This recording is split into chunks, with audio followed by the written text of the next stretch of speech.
आपकी कुंडली का 11वां भाव लाभ भाव कहलाता है। यानी कि आपको जीवन में क्या क्या मिलने वाला है। आपके ड्रीम्स जो हैं वो रियलाइज होंगे या नहीं होंगे। आपके सपने पूरे होंगे या नहीं होंगे। आप जो कर्म कर रहे हैं वो सफल होंगे या नहीं होंगे या फिर निष्फल हो जाएंगे। ये सारी की सारी जो बातें हैं ये आपकी कुंडली के 11वें घर से हमें पता लग जाती हैं। तो आखिर ये 11वां घर क्या होता है और इसके छुपे हुए राज कौन से हैं? चलिए जान लेते हैं आज के वीडियो में।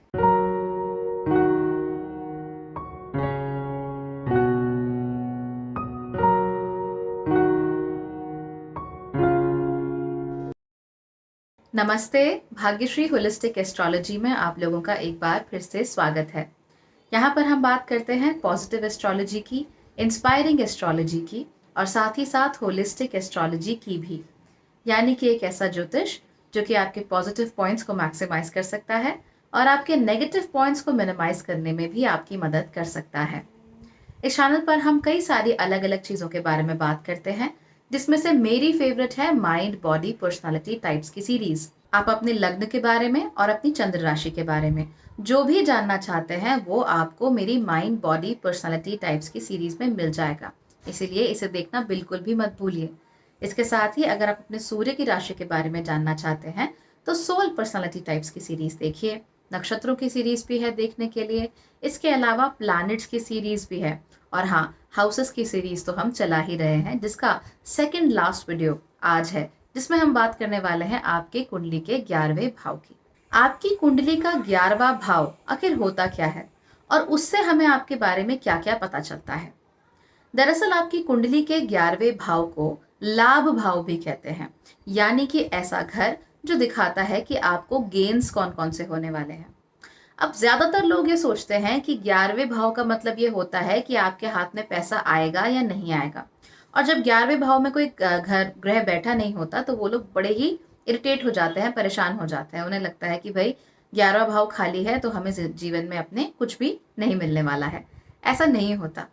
दरअसल अगर आप लाभ के कॉन्सेप्ट को समझेंगे या सफलता के कॉन्सेप्ट को भी समझेंगे तो लाभ और सफलता इसका मतलब ये होता है कि आपने जो काम किया है उसका आपको कोई ना कोई फल मिले, उससे आपको कुछ ना कुछ गेन्स मिले। फॉर इंस्टेंस अगर आप अपने किसी मित्र से मिलने के लिए दूसरे शहर में जाते हैं तो आप अपने उस मित्र से मिल सकें, आपकी जो इच्छा है उससे मिलने की वो पूरी हो सके। साथ बैठने की इच्छा है, साथ खाने की इच्छा है, साथ बातें करने की इच्छा है, वो पूरी हो सके। तो इस काम को हम कहेंगे सफल काम, जिससे कि आपको लाभ हुआ है। लाभ किस चीज का? उसकी मित्रता का, आपकी जो इच्छा थी उस इच्छा के पूरे होने का। तो लाभ का मतलब केवल पैसे का लाभ आप कभी भी मत समझिए। हाँ, पैसा मिल सकता है। 11th हाउस से आप ये देख सकते हैं कि आपके पास पैसा होगा या नहीं होगा, या फिर आप पैसे के मामले में किस तरीके से बिहेव करेंगे, कैसे रिएक्ट करेंगे। ये 11वें भाव से देखना आसान होता है, लेकिन केवल पैसे के लिए इस भाव को देखना आपको हमेशा डिसअपॉइंटमेंट ही देगा। तो अब हम इसे लाभ के पर्सपेक्टिव से, सफलता के पर्सपेक्टिव से देखते हैं कि भाई हमारे जो काम है उसमें हमें सफलता मिल रही है या नहीं मिल रही है। तो दिस इज वेरी इंपॉर्टेंट। इस भाव का जो नेचुरल स्वामी होता है वो होता है शनि। क्योंकि 11वें भाव का जो नेचुरल राशि होती है, नैसर्गिक राशि होती है, वो होती है कुंभ राशि। और कुंभ राशि को कंट्रोल करने वाले हैं शनि। जैसा कि आप देख सकते हैं कि जो कुंडली का 10वां भाव है और जो 11वां भाव है, यानी कि वो भाव जो आपके कर्मों को दिखाता है, आपकी प्रोफेशनल लाइफ को दिखाता है, जीवन में आप कैसी पहचान बना पाते हैं, यानी 10वां घर, उसको भी शनि कंट्रोल करते हैं अपनी राशि के थ्रू, केप्रिकॉन राशि के थ्रू। और जो 11वां भाव होता है जो कि ये बताता है कि आपको उन कर्मों का फल मिलेगा या नहीं मिलेगा, आप सफल होंगे या नहीं होंगे, उसको भी शनि ही दर्शाते हैं। यानी कि दोनों ही केसेस में Shani becomes very very important. यही वजह होती है कि हम शनि को इतनी प्रधानता से आपकी कुंडली में देखते हैं। अगर शनि आपको अच्छे रिजल्ट दे रहे हैं तो फिर आपको आपके कर्मों के फल भी मिलेंगे। और याद रखिए, जनरली शनि का काम ही होता है कि आपके कर्मों को वो देखे, उनका लेखा जोखा रखे और उसके बाद समय आने पर उन कर्मों का फल आपको दे दे। यानी कि अगर शनि आपके लिए अच्छे रिजल्ट लेकर आ रहे हैं तो ये भाव आपके लिए नैसर्गिक तौर पर अच्छे रूप से ही काम करेंगे। और अगर वो आपके लिए खराब फल लेकर आ रहे हैं तो नैसर्गिक तौर पर ये जो भाव है वो आपको अच्छे रिजल्ट नहीं देगा। इस तरह की चीज़ें हमें अक्सर 11वें भाव के साथ देखने को मिल जाती हैं, और 11वें भाव को आप सूर्य के साथ कनेक्ट करके भी देख सकते हैं। तो जिस प्रकार से हम 10वें भाव को कनेक्ट करते हैं ना कि 10वां भाव में आने पर सूर्य को दिग्बल प्राप्त होता है, ठीक उसी प्रकार से 11वें भाव में भी जो सूर्य होता है वो आपको काफ़ी अच्छे रिजल्ट्स देकर जा सकता है, आपका एम्बिशन हाई कर सकता है। अगेन, अगर कर्म नहीं होगा, शनि नहीं होंगे, खाली एम्बिशन होगा यानी सूर्य होगा, तो फिर आपकी लाइफ में प्रॉब्लम होगी, क्योंकि आप एम्बिशन तो रखेंगे लेकिन काम नहीं करेंगे। तो जो फाउंडेशन है इस घर का, वो फाउंडेशन जो है वो शनि ने तैयार किया है। कर्म के थ्रू ही आपको सब कुछ मिलेगा। अगर किस्मत में लॉटरी जीतना लिखा है तो लॉटरी का टिकट खरीदना ही पड़ेगा। अगर किस्मत में अच्छा खाना खाना लिखा है तो किसी अच्छे रेस्टोरेंट में जाना पड़ेगा, या फिर उस खाने को घर पर बनाने के लिए मेहनत करनी ही पड़ेगी। यानी कर्म तो होगा ही। कोई भी व्यक्ति आपके मुंह पर थाली लाकर रख सकता है लेकिन आपको खिला तो नहीं सकता। खिलाने का जो कर्म है या खाने का जो कर्म है वो आपको करना ही पड़ेगा। सो अगर आप इसे बहुत गहराई के साथ देखें तो आप ये पाएंगे कि बिना कर्म के कुछ भी नहीं है।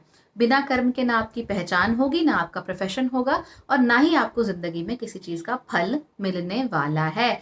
चीजें आकर यूं ही आपकी गोद में टपक नहीं जाने वाली हैं। Working and doing Karma is very very important. यही वजह है कि अपने होलिस्टिक एस्ट्रोलॉजी में जब भी लोगों से बात करती हूँ, कंसल्टेशंस लेती हूँ, तो मैं इस बात पर ज्यादा फोकस करती हूँ कि आप क्या कर रहे हैं, आपका लाइफस्टाइल कैसा है, आप जीवन कैसे जीते हैं, आपका सोचने का तरीका कैसा है, और आपके लाइफ में गोल्स कैसे हैं। साथ ही साथ आप उन गोल्स की तरफ काम कर रहे हैं या नहीं कर रहे हैं। क्योंकि चाहे आपको पहचान बनानी हो, चाहे आपको अपने जीवन में पैसा, समृद्धि, लाभ कुछ भी चाहिए हो, कर्म ही उसका फाउंडेशन होता है। क्योंकि 10वां और 11वां घर जो आपका है वो शनि कंट्रोल करते हैं। शनि आपका ये कंट्रोल करेंगे तो फिर बाकी सारी चीजों को भूल जाइए, आप सिर्फ कर्म पे ध्यान दीजिए। वो आपको कर्म का फल देते हैं। कर्म नहीं करोगे तो कोई भी फल आपको यहाँ से नहीं मिलने वाला।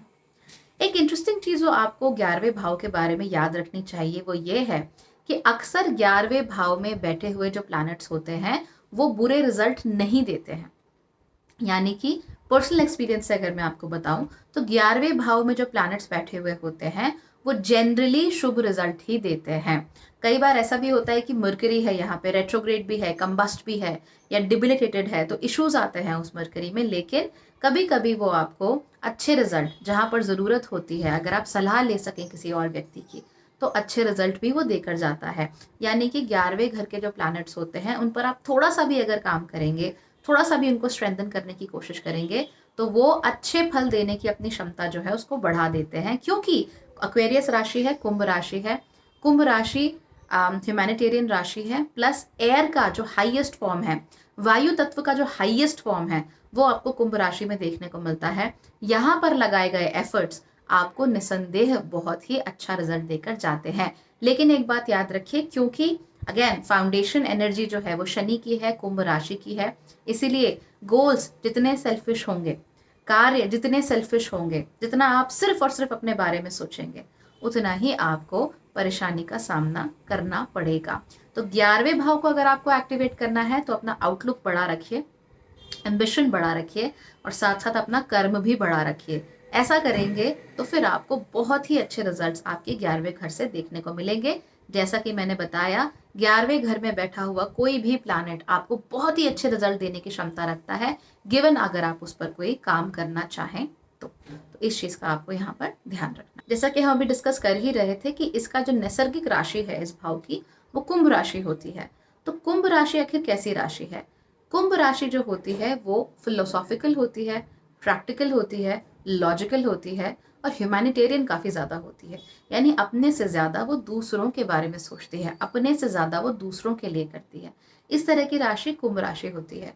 कुंभ राशि जो होती है और 11वां घर जो होता है, दोनों साथ मिलकर आपके जो बड़े सर्कल्स हैं, जिन लोगों को आप सामान्य रूप से काफी ज्यादा जानते हैं, काफी अच्छे से जानते हैं, फॉर इंस्टेंस आप किसी व्यक्ति के साथ रोज बस में ट्रैवल करते हैं, तो आपकी उनके साथ हाय हेलो तो है, उसे दोस्त तो नहीं कह सकते, जिगरी यार तो नहीं कह सकते उसे, पर हाँ अक्वेंटेंस है वो आपका, आप उसे जानते हो।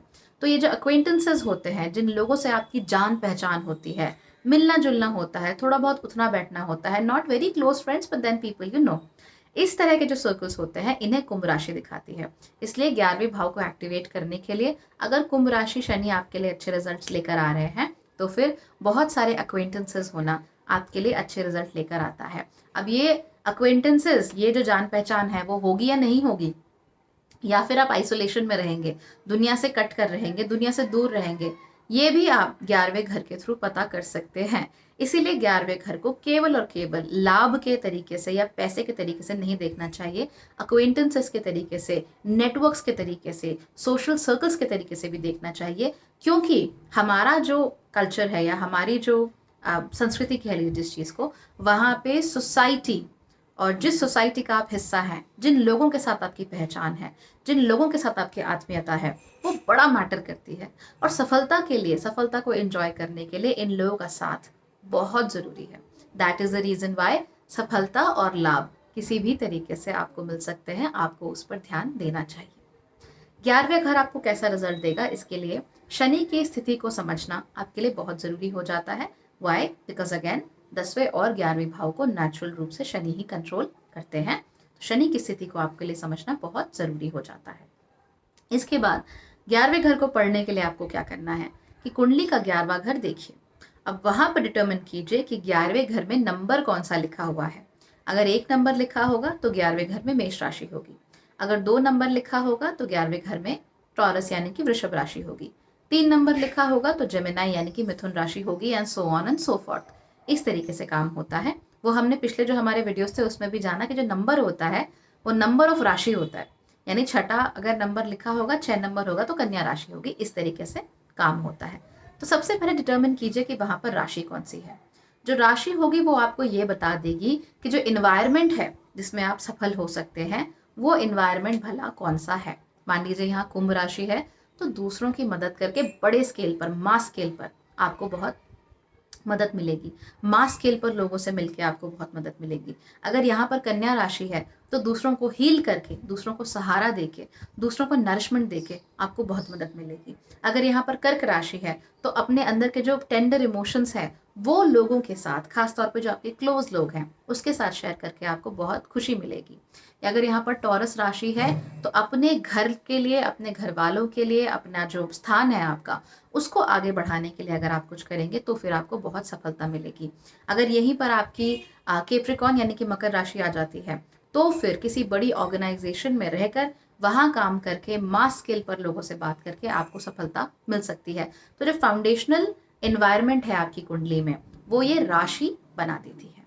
जब आपको पता चल गया कि राशि कौन सी है, उसके बाद देखिए कि इस राशि का स्वामी कौन है और वो किस स्थान पर जाकर बैठा हुआ है। मान लीजिए यहाँ पर मकर राशि है और आपका जो शनि है वो जाकर उच्च का होकर लिब्रा में बैठा हुआ है। इन दैट केस शनि के थ्रू अपने लिए गेन्स बनाना, that too while working in big organisations, जहाँ पे लिब्रा का भी पावर का इस्तेमाल करना है ना। लिब्रा यानी कि डिप्लोमेसी के थ्रू लोगों से बात करना। वहां से अगर आप लोगों से बात करेंगे तो फिर आपको बहुत सारे अच्छे अच्छे गेन्स लाइफ में मिल सकते हैं। तो इस तरीके से भी आप चीज़ों को देख सकते हैं। फिर आप ये देखेंगे कि 11वें घर में जो ग्रह है वो कौन सा है। अब मान लीजिए कि यहाँ पर मंगल ग्रह बैठा है। मंगल बैठा है तो मंगल आपको प्रॉपर्टी दिला सकता है, चल अचल संपत्ति जो है वो दिला सकता है, भूमि से जो रत्न निकलते हैं वो आपको दिला सकता है, पर वो आपको इम्पल्सिव भी बना सकता है। उसकी इम्पल्सिवनेस को कंट्रोल करना इतना मुश्किल नहीं होता। हालांकि इन जनरल 11th हाउस के जो प्लैनेट्स होते हैं वो आपको ठीक ठाक रिजल्ट या अच्छे रिजल्ट देने में काफ़ी सक्षम होते हैं। तो इस तरह के रिजल्ट हो सकते हैं। फिर देखिए कि युतियाँ और दृष्टियाँ कौन कौन सी हैं। युतियाँ यानी कंजंक्शन, दृष्टियाँ यानी कि आस्पेक्ट। तो मान लीजिए यहाँ पर मंगल अकेले नहीं बैठे हैं, मंगल के साथ साथ शनि भी बैठे हुए हैं। तब हमें क्या देखने को मिलेगा कि मेहनत जी तोड़ होगी और बहुत लंबे समय तक होगी और फिर अचानक से जाके उसका बहुत बड़ा रिजल्ट मिल जाएगा। फिर काफी लंबे समय तक मेहनत होगी, जी तोड़ होगी और फिर अचानक से जाके रिजल्ट मिल जाएगा। एग्जाम्पल मैं आपको देती हूँ स्पोर्ट्स पर्सन का। जैसे ओलंपिक है, ओलंपिक में जा रहे हैं, 4 साल लगातार प्रैक्टिस कर रहे हैं, लगातार अपना खून पसीना एक कर रहे हैं, तब जाके कहीं उनको रिजल्ट एक मेडल के रूप में मिलता है। राइट? जिंदगी भर की मेहनत होती है लिटरली की, और जो उनका ग्लोरी का मोमेंट होता है वो 30 to 60 सेकेंड्स होता है, जहाँ पर वो अपने मेडल और अपने देश के झंडे के साथ खड़े होते हैं। सो यू गेटिंग किस तरह की ट्रेजेक्ट्री चल रही है कि मेहनत मेहनत मेहनत मेहनत लंबे समय तक, और फिर एकदम से जाके आपको कुछ मिलता है, and then again you come back to the same old routine, कि वही रूटीन आपका शुरू हो जाता है। आपको फिर से मेहनत करनी पड़ेगी, फिर से सारे एफर्ट स्टार्ट करने पड़ेंगे, फिर से स्क्रैच से चीज़ों को शुरू करना पड़ेगा। तो ये चीज़ें भी आप अपनी कुंडली में युतियाँ यानी कंजंक्शंस और एस्पेक्ट्स यानी जो दृष्टियाँ होती हैं उसके थ्रू देख सकते हैं। जैसा कि मैं आपको हमेशा कहती हूँ, सबसे स्ट्रॉन्ग जो दृष्टि होती है वो आपकी 7वें घर की दृष्टि होती है। तो 11वां भाव जो होता है उसकी सबसे स्ट्रॉन्ग दृष्टि कहाँ से आएगी? वो आएगी 5वें घर से। 5वां घर यानी आपका क्रिएटिविटी, 5वां घर यानी कि आपका एक्सप्रेशन, 5वां घर यानी कि आपके बच्चे। तो बच्चों का जो घर है वहां पर बैठकर कोई प्लैनेट जब सीधी दृष्टि डालता है 11वें घर पे, या फिर 11वें घर में बैठा हुआ कोई प्लैनेट अगर सीधी दृष्टि डालता है 5वें घर पे, तो आप पता कर सकते हैं कि आपको आपके बच्चों से लाभ मिलेगा, खुशी मिलेगी, संतोष मिलेगा या फिर नहीं मिलेगा। क्योंकि लाभ हमने क्या जाना, क्या समझा कि सिर्फ पैसे का लाभ नहीं होता, बहुत सारी चीजों का लाभ भी होता है। अब मान लीजिए पैसे तो आपके पास बहुत सारे आ गए, लक्ष्मी की कृपा दृष्टि आप पर बनी हुई है, लेकिन बच्चे जो हैं, बच्चों ने आपका जीना जो है वो मुश्किल करके रखा हुआ है। ऐसे में प्रॉब्लम होगी। मान लीजिए यहाँ 11वें घर में शनि बैठे हुए हैं अगर, तो आपके बच्चों को थोड़ा सा वो डिले ज़रूर करते हैं। कई बार वो शादी को भी डिले करते हैं, वो एकदम से जल्दी से शादी नहीं होने देते हैं आपकी। और आप कोशिश करते हैं कि आप अपने जैसे किसी व्यक्ति के साथ शादी कर सकें जो आपके साथ ऑन पार खड़ा हो सकता हो। या अगर आपने शादी जल्दी कर भी ली तो भी बच्चों में थोड़ा बहुत डिले यहाँ पर देखने को मिल जाता है। 5वें घर में अगर आपके अच्छे प्लैनेट्स हैं, मान लीजिए आपका 11वां घर खाली भी है, कोई प्लैनेट नहीं है, लेकिन 5वें घर में काफ़ी अच्छे प्लैनेट्स बैठे हुए हैं, तो उनकी सीधी दृष्टि आपके 11वें घर पर पड़ती है। जब 11वें घर पे सीधी दृष्टि अच्छे प्लैनेट्स की पड़ती है तो फिर आपको उसके लाभ जो हैं वो देखने को ज़रूर मिलते हैं। तो अगेन जैसा कि 10वां घर कॉम्प्लिकेटेड था, वैसे ही 11वां घर जो है वो बहुत कॉम्प्लिकेटेड होता है। सारे ही जो घर होते हैं उनसे कनेक्ट करके हमें देखना होता है। फॉर इंस्टेंस अगर आप वेल्थ चाहते हैं तो दूसरा, नवा और 11वां घर आप देखेंगे। अगर आप प्रोफेशन में सक्सेस चाहते हैं तो भी दूसरा, छठा, 5वां और 11वां घर आप देखेंगे। अगर आप ये जानना चाहते हैं कि शादी और बच्चों में आपको सफलता मिलेगी या नहीं मिलेगी, तो 5वां और 7वां घर के साथ आपको 11वां घर कनेक्ट करके देखना पड़ेगा। तो ये सारी चीज़ें जो है इन दोनों हाउसेस के साथ काफ़ी कॉम्प्लिकेटेड रहती हैं, क्योंकि जो जीवन के असली रिजल्ट्स होते हैं वो आपको 10वें और 11वें घर से ही देखने को मिलते हैं। तो जब भी 11वां घर देखिए, अकेले में मत देखिए। हमेशा आपको यही बोलती हूँ, एक प्लैनेट अकेला नहीं देखना है, एक घर या एक हाउस जो है वो अकेला नहीं देखना है। पूरी कुंडली को होलिस्टिक पॉइंट ऑफ व्यू से देखिए, तब जो पैटर्न्स निकलते हैं वो आपकी लाइफ के पैटर्न्स होते हैं। अन्यथा क्या होगा, आप पढ़ेंगे कि ये प्लैनेट यहाँ है तो जी ऐसा होता है, और आप उसी को अपने दिमाग में लेके बैठ जाएंगे, और चीज़ें ज़रूरी नहीं है कि आपकी लाइफ में वैसी ही हो। क्यों? क्योंकि आपने तो सिर्फ एक प्लैनेट देखा, उसके साथ कौन सा प्लैनेट था, उसके ऊपर दृष्टि कौन सी थी, कौन सा कंजंक्शन था, उस जिस राशि में वो बैठा है उस राशि का स्वामी का है, वो किस हालत में है। जो कॉम्पोजिट रिजल्ट निकल कर आते हैं होलिस्टिक पॉइंट ऑफ व्यू से देखने पर, वो बहुत सिंपल होता है। बहुत ही सिंपल चीज़ होती है। आपको एक एक प्लैनेट को कुरेद कुरेद कर देखने की ज़रूरत नहीं होती है। हर कुंडली की एक थीम होती है, और वही थीम अगर आप होलिस्टिक पॉइंट ऑफ व्यू से देखेंगे, मेरे पॉइंट ऑफ व्यू से देखेंगे, तो आपकी कुंडली का हर प्लैनेट, हर नक्षत्र आपको उस थीम की तरफ इशारा करेगा। अपने जीवन को बेहतर बनाने के लिए आपको सिर्फ उस थीम तक पहुंचने की ज़रूरत है। जैसे ही आप वहां तक पहुंच जाते हैं, आपको रास्ता मिल जाते हैं, थ्रेड मिल जाता है, एक रस्सी सी मिल जाती है जिसके सहारे आप जीवन का जो पहाड़ है उसे क्रॉस कर सकते हैं। तो अगर आपको ये सब अच्छा लगता है, होलिस्टिक एस्ट्रोलॉजी अगर आपको अच्छी लगती है, अगर आपको ये जो तरीका है समझाने का वो अच्छा लगता है, तो इस चैनल को सब्सक्राइब करना और अपने दोस्तों के साथ शेयर करना बिल्कुल भी मत भूलिए। आप लोग इतना समय देते हैं, इस चैनल के वीडियोस को देखते हैं, उसके मुझे बहुत अच्छा लगता है। So thank you so much for watching.